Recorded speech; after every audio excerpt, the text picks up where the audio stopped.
You know, I sometimes wonder what timeline we're in. Um, if you're a fan of this channel or an observer of this channel, you know that uh, I'm a my support is with Ukraine because I hate bullies, and I do live in a Ukrainian neighborhood, and even if I didn't, I still hate bullies. Imagine a small village defending itself from a relentless invader. A wealthy merchant from another town, seeing an opportunity, supplies the villagers with weapons and armor, but not for free. The villagers, desperate to protect their homes, accept the deal without hesitation. The battle rages on, and the merchant continues sending supplies, keeping the villagers in the fight. As time passes, the merchant comes knocking. He reminds the villagers that their debt is growing and that he didn't give them those weapons out of pure goodwill.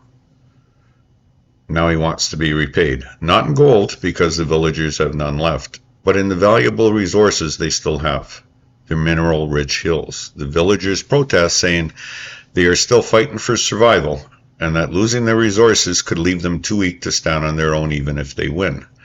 The merchant shrugs and tells them business is business. You needed my weapons and I needed something in return. If you can't pay in gold, I'll take what you have. That's the way they're trying to spin this, that the United States gave weapons to Ukraine, but they always wanted a payback. That's not what happened.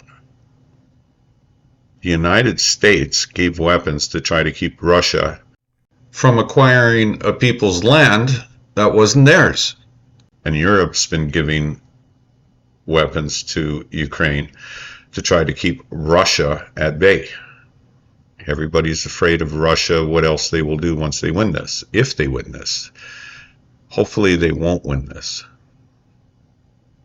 What is true is that a previous administration sent weapons to Ukraine. And a major reason is that it's the right thing to do. Russia is the aggressors. Ukraine was on the defense. They didn't ask Russia to step over the line and invade their land. They didn't ask Russia to come in Bucha and kill and mutilate and torture people. They didn't ask Russia to take the children from the Ukraine and send them to Russia. They didn't ask Russia to conscript the Ukrainians that are in Russian-held territory and put them in the army to fight against other Ukrainians. They didn't ask for any of this. But it's really weird that perhaps Israel gets billions of dollars of weapons, and where's the ask there? How come they don't pay it back? As it is, the USA did send weapons. They sent a lot of it were weapons they were going to have to eventually destroy. They were going to have to pay for the destruction. So instead of that, they sent it to Ukraine so Ukraine can use. Canada did the same thing. Canada had some weapons that they were going to destroy, and they sent it to Ukraine to use. Now it's for defense, right? And it's to push the Russians back. Technically speaking, if the Republicans did not slow walk the bill out of Congress to give Ukrainians money for weapons and for wages, Ukraine might have been in a better position to push these guys away, push them out, to reclaim their land. Now, Trump said that Ukraine may or may not become part of Russia. They could become part of Russia. They may not. Well, they may come to the table. They may not. Now, the way things are going now, the American government is saying Ukraine will be at the table. However, before that, Russia and the United States got together in Arabia to talk about apparently Ukraine, but it was more of a business meeting. It was to talk about how we can get Russia back into the fold. how they can be an outstanding member of the international business community again, how they can have the tariffs and the embargoes lifted from Russia. All this goes right back to Russia invading Ukraine.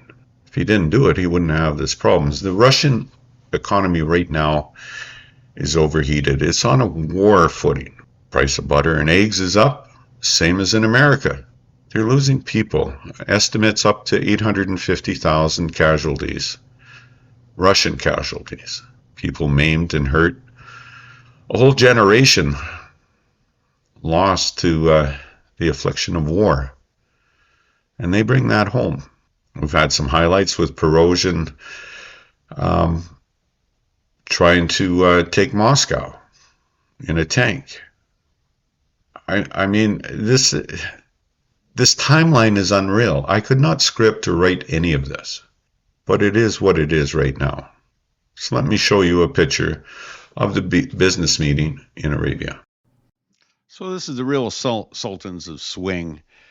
Little Marco there with his boys, and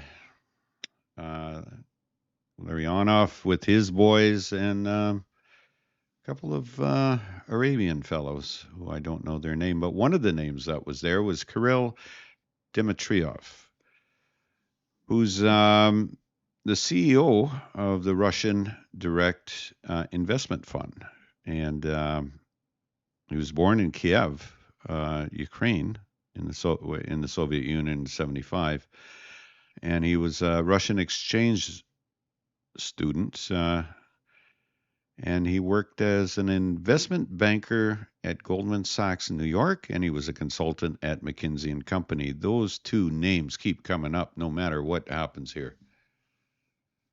So basically, this is a business meeting, and is it to divvy up the resources of Ukraine? I don't know, maybe. But Vladimir Zelensky, the Ukrainian president, and other European leaders expressed alarm and dismay at being shut out of talks. Kiev says any